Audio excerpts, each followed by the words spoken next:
My name's Grant Morgan. I'm 38 and I live in Des Moines, Iowa, land of corn, Casey's gas station pizza, and people who wave from the driver's seat like it's a sacred ritual. I'm a CPA by day, piano teacher by evening, and invisible the rest of the time. Quiet guy, quiet life. I wasn't always this solitary. 5 years ago, I had a wife and a daughter. Then my wife, Lisa, decided she needed more ambition in her life and left me for a man named Ron Whitaker, a commercial property developer with a Range Rover and veneers that looked like they were installed at a Lexus dealership. Lisa said she didn't feel seen anymore. Funny considering how fast she disappeared. I didn't fight her on the divorce. We settled quickly. Joint custody in theory, but in practice, she took Ella and moved 2 hours east to Cedar Rapids. I got visitation every third weekend and a child support bill that arrived like clockwork. Now, I know the stereotype, bitter, divorced dad clinging to his dusty upright piano in a half-furnished duplex. But I've got a pretty good life. My house is modest, but paid off.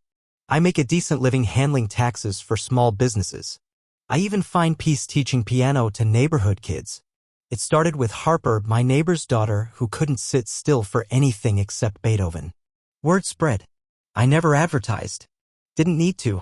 I charged $50 an hour, undercutting the fancy music school downtown, and parents liked that I was structured but kind. I didn't just teach them scales, I taught them how to pay attention to something other than their phones. I didn't date much. Didn't drink much either. I was, in every possible sense of the word, harmless. So when Lisa knocked on my door one chilly February afternoon, I didn't think the universe was loading a sucker punch. She was dressed in a slate gray coat, holding a takeaway cup like it was a prop. She gave me that "I'm the bigger person" smile, the one she used when she was about to say something cruel but passive-aggressively zen about it. "Hi, Grant," she said. "Can we talk?" We stood on the porch for a while. She said Ella had been asking about me. Said she wanted to reconnect. I didn't cry or smile or nod. I just listened. It had been years since I'd seen my daughter outside a Christmas card. Lisa asked if I'd be willing to meet them for lunch. No pressure. Just a chance to say hi. I said yes because no matter how hard I tried to be okay with how things had gone, there was still a part of me that felt like a father who'd failed. We met the following weekend at a diner in Newton. Ella looked like a teenager now. Taller. Quieter. She gave me a soft smile but kept her eyes low. We talked about school, her new dog, music. It was restrained. Awkward, but in a way that felt fixable. I drove home thinking maybe I'd get a second chance. And I had no idea that I just walked into a long con. A con built with manicured lies and Ron's money and Lisa's cold ambition stacked behind it like a row of dominoes just waiting to fall. But for now, for that one night, I let myself believe things were turning around. Turns out they were. Just not in the way I thought. It started with a phone call. A number I didn't recognize. Polk County area code. I answered like an idiot. "Mr. Morgan? This is Detective Karen Madsen with the Des Moines Police Department. We received a report concerning one of your piano students. We'd like to speak with you. I don't know if you've ever had your brain short-circuit from adrenaline, but I swear the world slowed down like it was underwater." I asked if I was under investigation. She said no, not yet. "We're just asking some questions," she said, which is the legal equivalent of "we might be setting your house on fire, but don't worry, it's just a test." I told her I'd meet her the next morning. Couldn't sleep. My thoughts spun like they'd been launched into orbit. I sat at the kitchen table staring at the worn edges of my lesson books. The name Harper sat on a sticky note above the Monday 4 p.m. slot on my fridge. Her mom, a nurse, used to joke that piano lessons were the only hour of peace she got all week. I met with the detective at the precinct. She wasn't unkind, but she had that careful, practiced neutrality that cops use when they've already filed you into a category. She said Harper's mother had called to report that her daughter had come home upset. Said she didn't want to go back to piano. Said something about feeling weird when I was too close. I blinked. Too close. I said. Like, when showing her finger positions? She didn't specify, the detective said. That's why we're just gathering information. But that didn't matter. Because the moment you're in that room, the moment your name ends up in someone's report, it's already too late. I didn't have to be guilty, I just had to exist in the same zip code as suspicion. I wasn't arrested. There were no charges. But 2 days later, Harper's mom posted in the neighborhood Facebook group, Warning to other parents, please be careful who you trust with your children. We've had a disturbing experience. PM me for details. Within 24 hours, 6 parents texted me to pause lessons until things settle. By the end of the week, I had no students. None. My calendar, once packed back-to-back, sat blank. Dead air. The worst part? I didn't even know if Harper said it or if it came from someone else. No one told me anything directly. And because no charges were filed, I couldn't even defend myself in court. Iowa's defamation laws are strict. You need proof the statement was both false and malicious. But what if no one says anything on record? Just whispers and Facebook messages and polite silence. My next-door neighbor, who used to wave every morning while watering her plants, wouldn't even meet my eyes. My mailbox was stuffed with junk flyers and one envelope with no return address, scrawled in blocky red ink. Child molester. I stood in the driveway holding it, hand shaking, not from rage but from disbelief. What do you even do with that? Call the cops and say what, someone thinks I'm a monster? They'd already knocked on my door once. I didn't need a return visit. I didn't leave my house for a week except to buy groceries.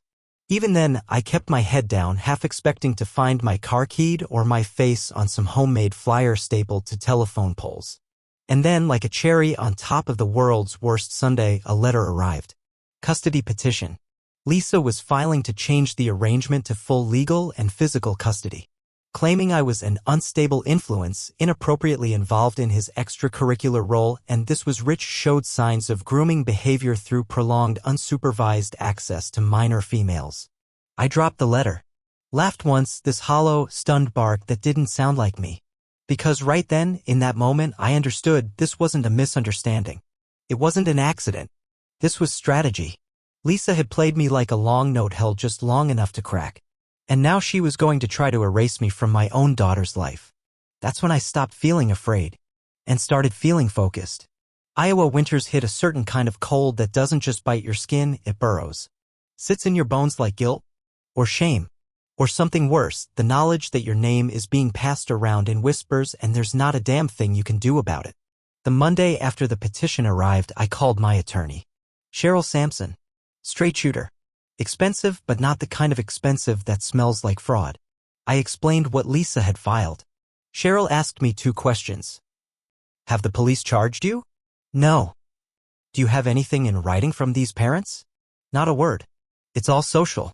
She sighed through her nose in that way lawyers do when they know your odds are low and your patience needs managing. Well, she said, that's both good and bad. No charges means you're not in criminal jeopardy. But the court doesn't need a conviction to modify custody.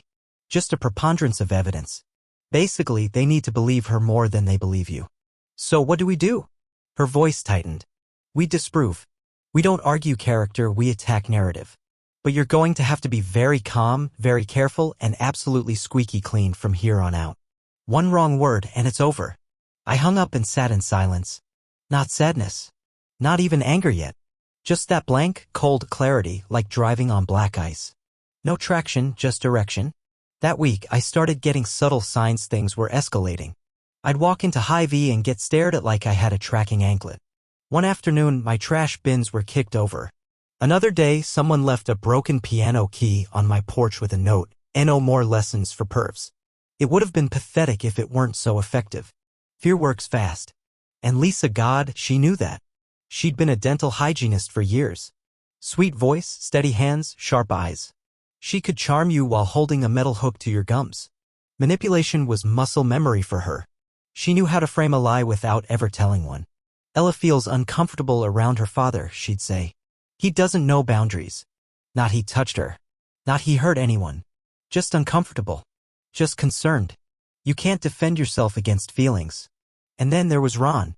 Ron, the walking LinkedIn profile with a $70 haircut and loafers that probably cost more than my tax software license. Lisa's boyfriend. Fiancé, now apparently.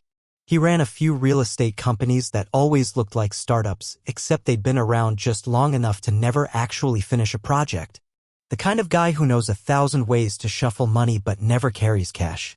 He never said anything to me directly. Didn't need to. But I saw his fingerprints in the strategy. This was coordinated. Surgical. Get the daughter. Cut the payments. Discredit the ex clean break. Business Efficiency Family Edition. And here's the part that really kicked me in the chest. Ella didn't text. Didn't call. I tried once just to ask how she was. Got the three-dot typing bubble, then nothing. Ghosted by my own kid. Maybe she believed it. Maybe she was scared. Maybe she just didn't know what to believe. All I knew was that I'd been buried alive without a shovel in sight. I stopped sleeping through the night. My fridge had more condiments than meals. I deleted the calendar app from my phone because I couldn't look at the empty time blocks without feeling like a ghost inside my own life. But somewhere inside that silence, something started to harden. Because if there's one thing being an accountant teaches you, it's this: people can lie, cheat, manipulate, fabricate. But the numbers?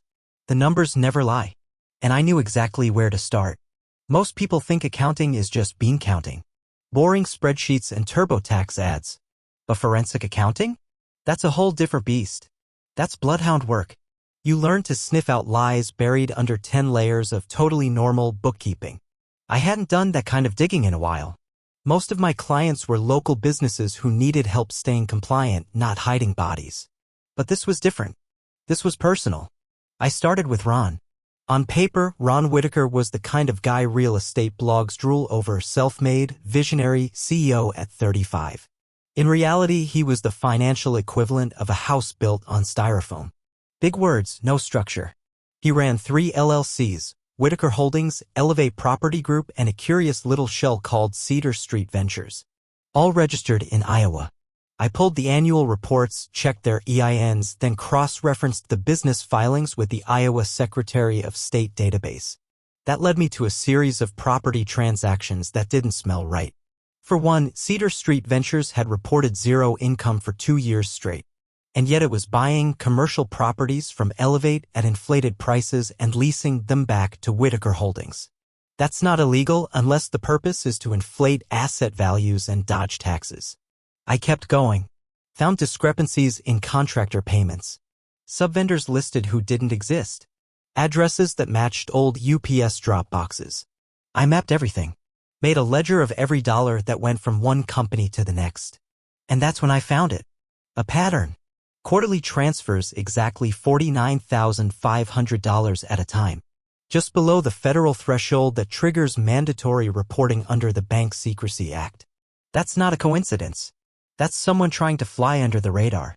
Lisa's name wasn't on anything directly, but I found her email listed as a point of contact for one of the interior design consultants Elevate had paid. Des Moines Interiors, LLC. The company didn't exist a year ago. I searched the state's UCC filings. Registered to 1L, M. Whitaker. No storefront. No employees. Just an address that matched Ron's condo. They were laundering money. Probably as part of a tax dodge or inflated loan scheme. And Lisa? She was either helping or benefiting. By the end of that week, I had a binder. Not just full, but airtight. Copies of wire transfers. Dummy LLC documents. False contractor invoices.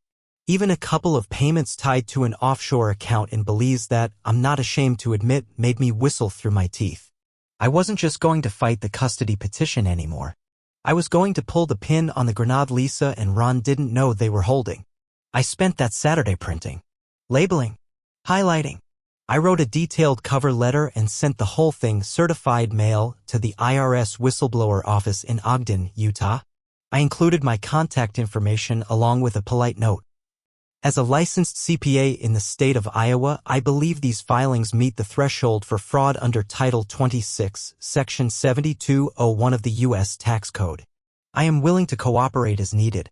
It was cold outside when I dropped the envelope in the blue mailbox. My hands shook not from fear, but from adrenaline. I stood there for a minute watching the flag clank shut, knowing full well what I'd just done. I wasn't scared. I wasn't unsure. Because the one thing they never counted on, the one mistake they made, was thinking the quiet guy wouldn't fight back. They built their lies on shadows. I brought a flashlight. 3 weeks. That's how long it took. Long enough for me to question whether anyone even opened the damn envelope. Long enough for Lisa to file another motion, this time requesting an emergency hearing. She claimed I was intimidating witnesses by pestering mutual acquaintances. I hadn't spoken to anyone but my lawyer, my cat, and a couple old clients who were too polite to ghost me. The motion got tossed, thankfully. But it was a warning shot. Lisa was tightening the noose and she was getting bolder. Meanwhile, I was still radioactive.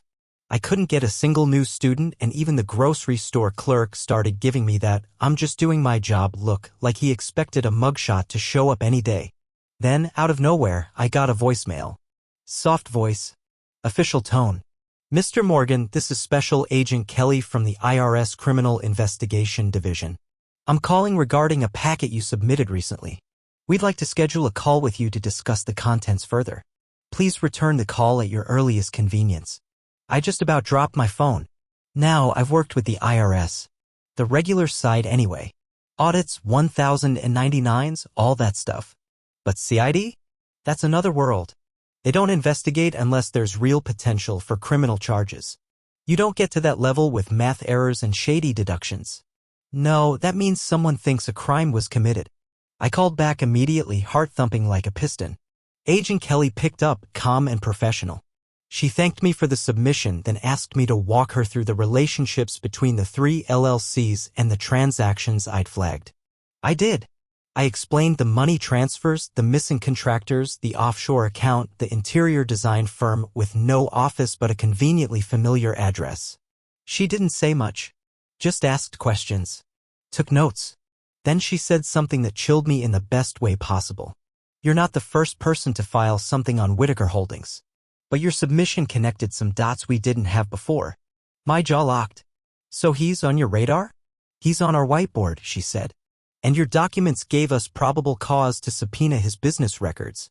We're opening a formal investigation." I exhaled so hard I felt dizzy. She warned me not to contact Lisa or Ron. Told me to act normal. "This could take months," she said. "Maybe longer. But rest assured it's moving." And just like that, everything shifted. I hadn't just pulled a thread, I'd ripped open the seam. I'd known Ron was greasy. I hadn't known how many eyes were already on him. Turns out I'd handed the IRS the missing puzzle piece in a case they were already building. That night, I poured a glass of scotch I'd been saving since my divorce. Sat on the porch. Listened to the wind battering the storm door like it had something to prove. And for the first time in months, I didn't feel powerless. I didn't feel like a ghost. I felt like a witness. And behind that quiet satisfaction, another thought bloomed, cold and clear. What happens when Lisa realizes the man she rebuilt her life around isn't who she thought he was? And what would she do when she found out I lit the match? It was a Tuesday, gray sky, drizzle on the pavement, the kind of Iowa weather that feels like God left the thermostat in wet sock mode. I was elbow deep in a quarterly payroll review for a small HVAC company when my phone buzzed. Unknown number. I let it ring. Then it buzzed again. And again. Third time I answered, just in case it was Agent Kelly or the IRS following up. It wasn't. It was Lisa. She didn't start with "hello." No pleasantries. Just launched in like a woman dangling over the edge of a cliff. "What the hell did you do?" There it was. That note of panic she always tried to hide behind clipped syllables and practiced calm. But I knew her voice. I'd heard it when she cracked a molar and refused to go to the dentist. Heard it when the pipe burst in our kitchen ceiling. That tremble, tight, low, desperate. I kept my tone even. "You'll need to be more specific. Ron's accounts have been frozen. His office was served some kind of warrant." "The IRS?" "The IRS, Grant." There it was, my name, finally, not said with boredom or disdain, but with weight. Like it meant something again. "I wouldn't know anything about that," I said, sipping my cold coffee. "Bullshit," she hissed. "You did this. This is revenge, isn't it?" I paused. Let the silence stretch until it hummed. "No," I said. "This is arithmetic." She hung up. I didn't hear from her for 2 days. But I didn't need to. The fallout came through the grapevine faster than a high school rumor. Turns out, when you run your life on creative accounting and smug confidence, it only takes one loose thread before the whole thing unravels. Ron's companies were being audited not just by the IRS, but by the Iowa Department of Revenue. State-level agents were knocking on doors, interviewing employees, freezing assets. One of his construction sites had been shut down mid-foundation. Apparently, his subcontractors hadn't been paid in weeks. One even went to small claims court. Another sent a lawyer after him for wage theft. Ron himself? Not arrested. Not yet. But public records showed multiple liens filed against his properties. One condo, one commercial unit, and a lake house in Okoboji that Lisa used to brag about like it was Versailles. Speaking of Lisa, she went quiet. No social media posts. No new filings. Even the court date for the custody modification request was postponed by mutual agreement. I know how she thinks. She was circling the wagons, trying to figure out if the ship was salvageable or if she needed to grab a lifeboat before Ron went under. Then, on Friday night, I got another text. Just 3 words. Can we talk? No name. No emoji. Just that. I stared at it, standing barefoot in my kitchen, eating leftover enchiladas out of the pan. My first thought was, she's scared? My second thought was, good. I didn't reply. Not immediately. Instead, I sat down at my desk, pulled up the folder labeled Custody 2024 and started organizing everything. Lisa's emails, text messages, the Des Moines Interiors Shell Company, invoices from Cedar Street. A timeline of Ron's known financial moves. The IRS was doing their part, but I had a court date eventually. And when that day came, I wanted the judge to see what I saw, a woman who'd weaponized the legal system to manipulate custody, protect a con man, and nearly destroy a man's reputation just to dodge a few $1,000s a month in support. Let her text. Let her sweat. She'd made her move. Now it was my turn. Saturday morning, 8:12 a.m. I was making coffee black, no sugar, like a man trying to feel something, when Lisa showed up. I heard the knock before I saw her, rhythmic and impatient. I glanced through the peephole and there she was, yoga pants, raincoat, no makeup. The version of her I hadn't seen since the early years. Back when we still shared coffee spoons and Sunday newspapers. I opened the door. Didn't say a word. Just waited. She didn't ask to come in. Just stood there, arms crossed like she was afraid the porch boards would collapse under her. Ron's under investigation, she said. They've frozen everything. His accounts, his properties, they even pulled our joint checking. I said nothing. I can't pay rent. I can't even access my own money. They think I'm involved. Still nothing. She stared at me. That old fire was still in her eyes, but now it flickered instead of burned. Grant, if this is your idea of justice. I held up a hand. Slowly, deliberately. Then I walked to the kitchen, grabbed the manila folder I'd prepared the night before, and brought it back. I opened it like a menu. Inside were printouts, transfers, emails, business registrations, LLC filings, all of it. Read, I said. She blinked. What is this? It's the truth. The real story. Yours. Ron's. Des Moines Interiors. The consulting fees to Belize. The shell games. Her mouth tightened. You've been spying on me? No, I said. You made it public. I just read carefully. She reached for one of the papers, hands trembling slightly. Why are you showing me this? She asked. Because you're about to go down with him. And you don't deserve prison. Not for this. But I will burn this whole thing to the ground if you don't do exactly what I say. She laughed short and bitter. You always were dramatic. Lisa, I said quietly, you filed for full custody based on a lie. You accused me of behavior that could have destroyed my life. You used our daughter as leverage to try to dodge financial obligations, and you did it all while helping your boyfriend funnel money through fake companies. So no, this isn't drama. This is math. It's balance. Her face changed then. Not softened, collapsed. The performance cracked. She sat on the porch step like someone had unplugged her spine. What do you want? She whispered. A written statement, I said. To the court. Recanting your claims. Admitting you acted on unverified assumptions. You don't have to confess to malicious intent, just correct the record. I want it notarized. Filed. And I want the custody petition withdrawn. She closed her eyes. They'll ask questions. They always do. A long silence. Then she nodded. Slowly. I'll do it, she said. Just don't let them take Ella's house. I didn't respond. That wasn't up to me.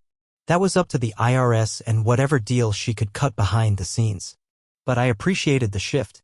For the first time in a long while, she wasn't trying to win. She was trying to survive.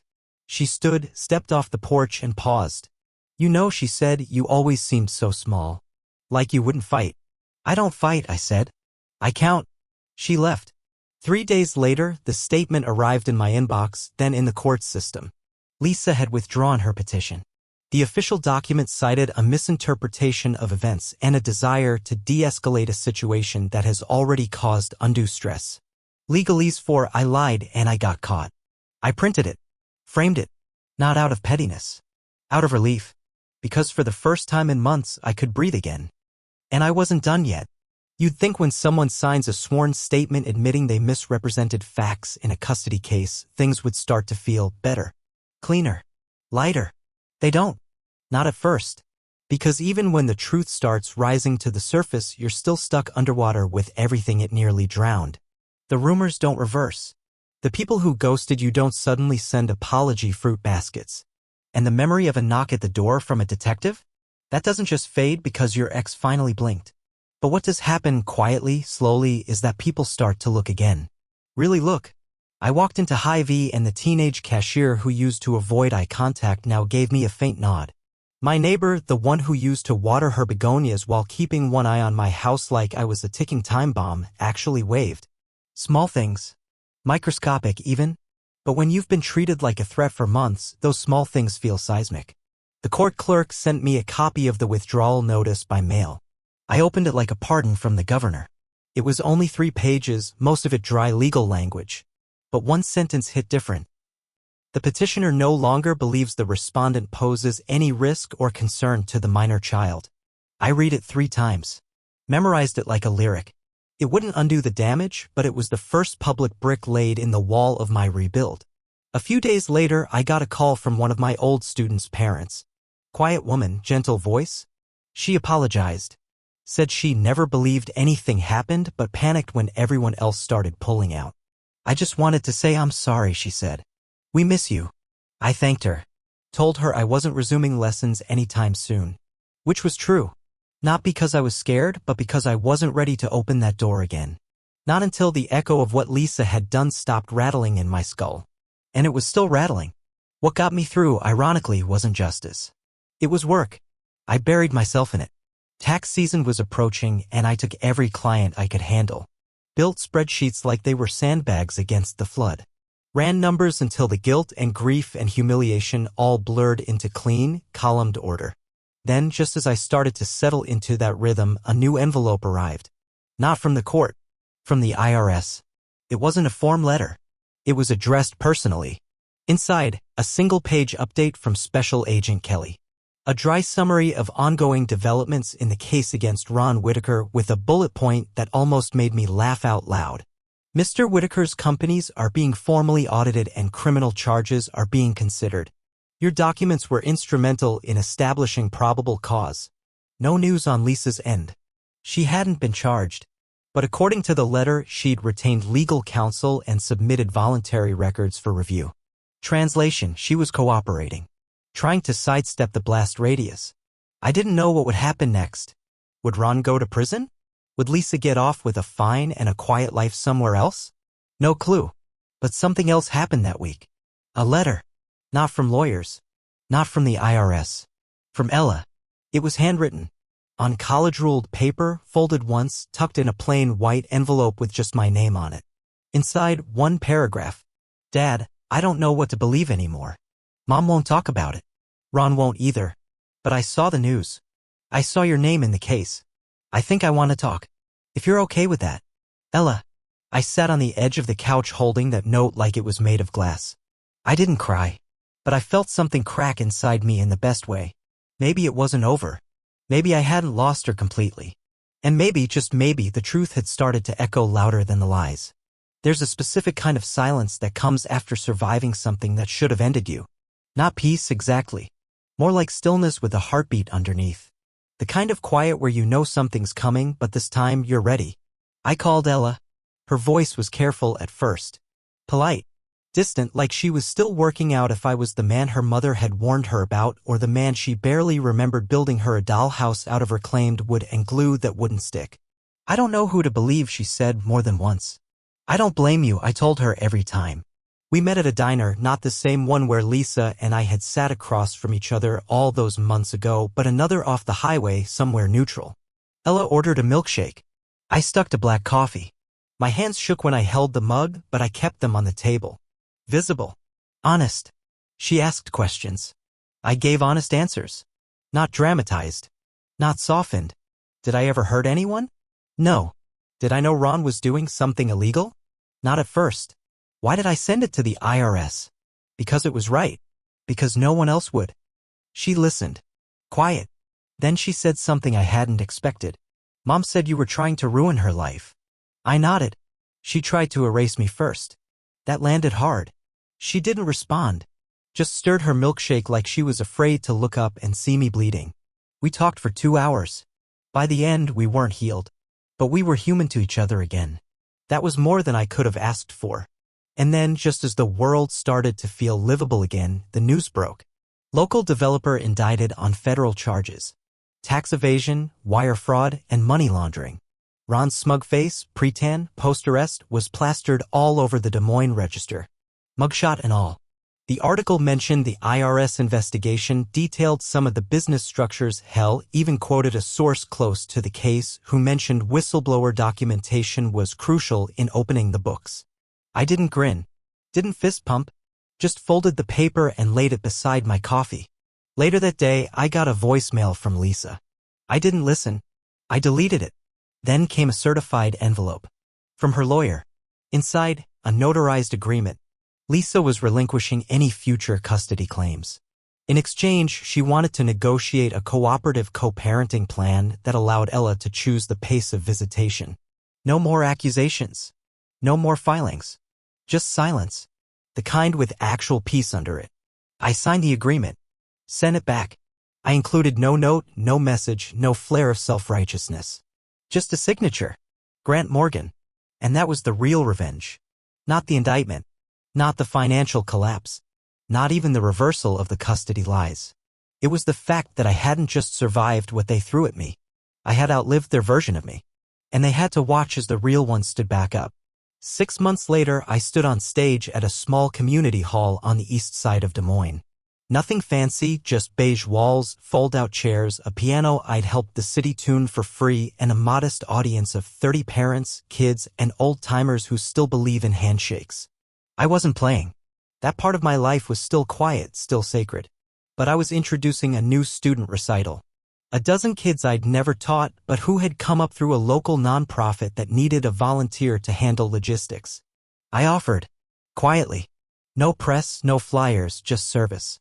Because after everything, after being falsely accused, investigated, isolated, humiliated, what I missed most wasn't revenge, or money, or validation. It was being useful. Being known. Ella was there, sitting in the third row, legs crossed, hoodie half-zipped. We'd been talking regularly now. Nothing forced.